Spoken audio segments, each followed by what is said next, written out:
My name is Dr. Ralf Jäger, and I studied organic chemistry at the University of Bonn in Germany, and then bioorganic chemistry at the California Institute of Technology in Pasadena. I have been doing clinical studies on different active ingredients for more than 20 years. At the time, we run around 10 to 20 human clinical studies each year.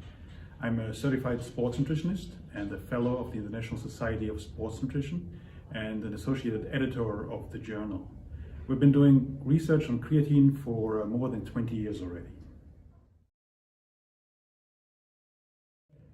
The first time actually I got involved with creatine monohydrate when I started working for a company called SKW, which is one of the major producers of creatine monohydrate.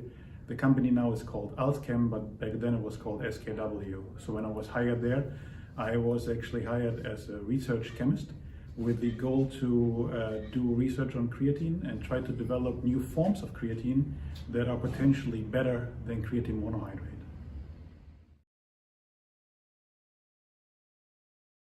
So creatine is an amino acid derivative. Creatine naturally occurs in the human body, and you can also find it in different foods, for example in meat and in fish. Creatine plays a major role in energy metabolism. So if you're supplementing with creatine, you can increase the creatine stores in the body, and with that you have more available energy, and you can use that for a lot of different applications, either on the area of sports nutrition, so you actually have more strength, more power, you can work out harder, and then you can recover faster. But creatine is also used for brain health, so it helps you to improve cognition. Creatine originally was used in professional athletes, and specifically in the 1992 Barcelona Olympics, there was a case of British sprinters, Linford Christie, who won the 100-meter dash finals. And he was the first first professional athlete known to actually take creatine. Creatine now actually has been used not only by professional athletes, but also by recreational athletes.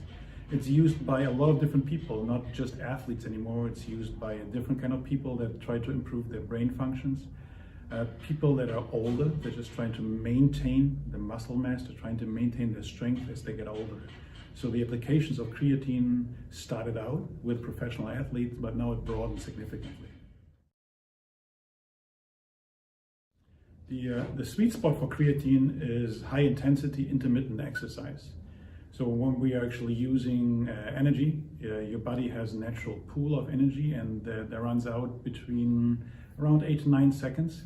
And at that point actually creatine kicks in and provides additional energy.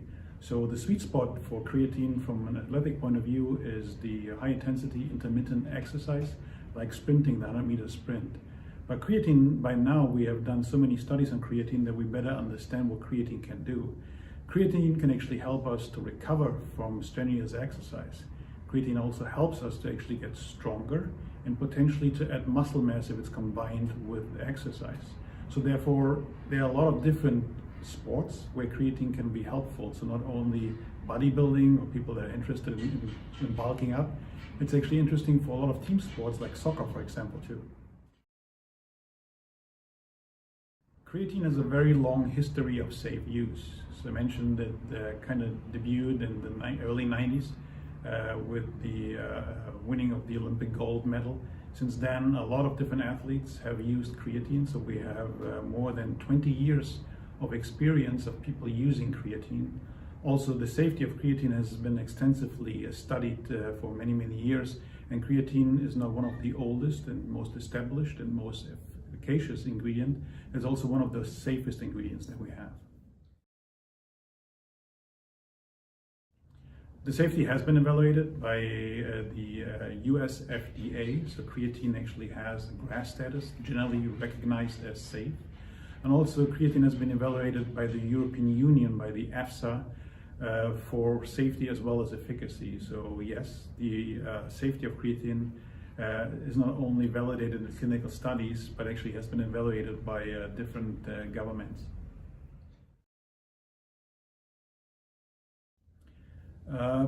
People that consume meats and fish will actually get creatine from their diet. The amount they're getting is usually around 1 gram, sometimes up to 2 grams, depending on what kind of diet they have. The daily turnover of creatine is closer to 2 to 3 grams, so there's always a little gap of what we usually get through our diet and what we really need. But creatine is so important that actually the body makes creatine on its own. So it actually makes creatine out of 3 different amino acids. So therefore what we are not getting through our diet, then actually the body makes the rest. However, we're interested in not functioning normally, we would like to function optimally. So therefore, adding more creatine through supplementation allows us to increase creatine stores. For example, in the muscle, if I'm supplementing with creatine, I can increase the creatine store by up to 40%. So therefore, those amounts that I need for that cannot be usually achieved from a diet. Those has to come from supplementation.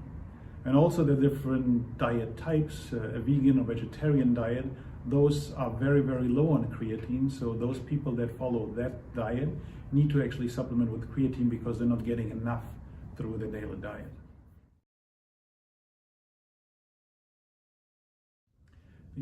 The very first creatine supplement actually was called Justus Liebig's Fleischextract. So it was an old extract from beef, which is the first known source of actually an enriched product with creatine. But today creatine actually is made through chemical synthesis, and chemical synthesis actually yields exactly the same creatine that we find naturally in the foods. But the product that we're using today in supplementation comes from chemical synthesis. Not at all. Obviously, I'm a chemist, so I believe that we're doing the right thing. Chemical synthesis allows us to have just straight creatine. It's 100% creatine monohydrate. There are no other ingredients in there. If I'm taking creatine and I'm extracting it from different food sources, creatine has a limited stability against heat and water. So if I'm extracting creatine out of natural food products, actually I have to use heat, I have to remove the water. There are other ingredients that are remaining with creatine in the product. So therefore a chemically synthesized product actually is superior over an extract of creatine from different food sources.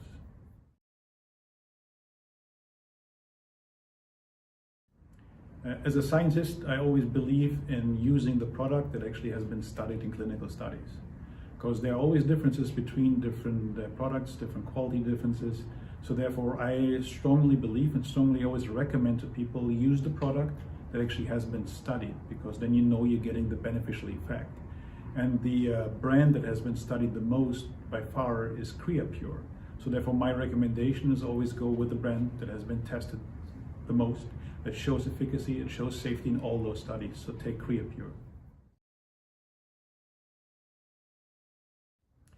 It is not, and that's one of several misunderstandings around creatine, because creatine is excreted in form of creatinine, so it's a degradation product. And creatinine actually is a marker of kidney damage. So therefore, in the beginning, when people start supplementing with creatine, they actually excrete more creatinine, the degradation product.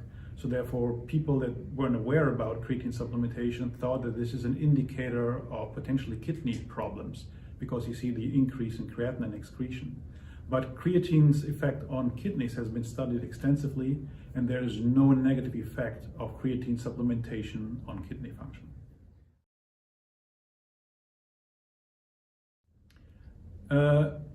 We as scientists were aware of the rumors, and whenever there's a rumor, we're trying to validate that. So what actually has been done was a controlled clinical study comparing the effects of creatine supplementation or no creatine supplementation on the effects of cramping. So it was a very well designed, very well controlled study. And what the study actually showed is that creatine does not increase the risk of cramping. Actually, it reduced the risk of cramping.